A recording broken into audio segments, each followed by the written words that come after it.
Hey, Connor Powers from DeadRedHitting.com. In this video, what I'm going to talk to you about is something that you need to look for in your son or daughter swing if you're doing a video analysis on them yourself. So a lot of parents, coaches, obviously, most people have a smartphone, I hope, by this point in time. Maybe some of you guys have a flip phone. But anyways, it's really easy to record video on coach's eye, even using just your iPhone camera.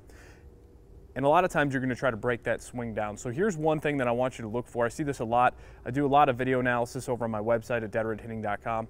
And one of the big things I see when parents send me their videos of their son or daughter is when they go to stride, there's a little bit of a float, and two, an open up of the hip.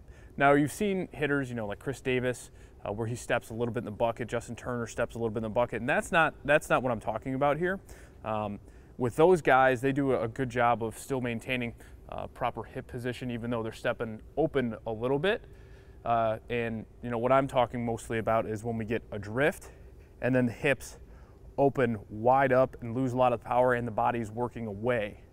So not even necessarily a step in the bucket. I'm just talking about an opening up of the front side really before that heel drops. And I see this a lot with hitters who don't get proper separation.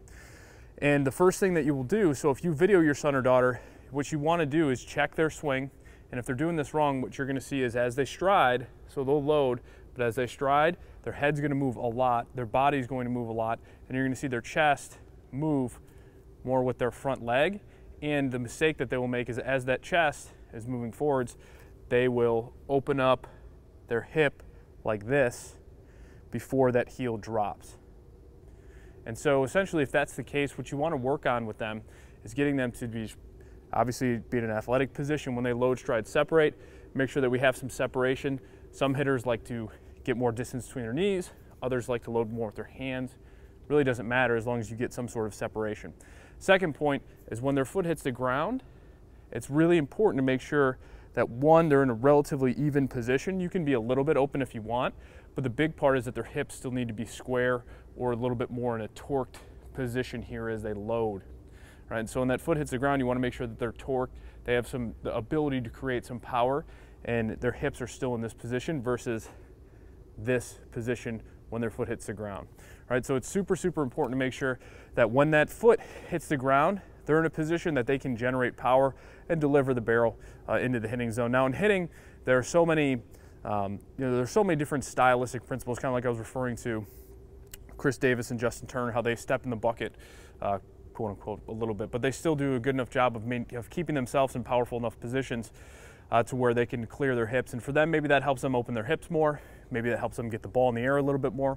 And that's all fine and well, because for every single hitter, it's critical that you understand and find what works best for you. Now, there's probably a lot of parents watching this video.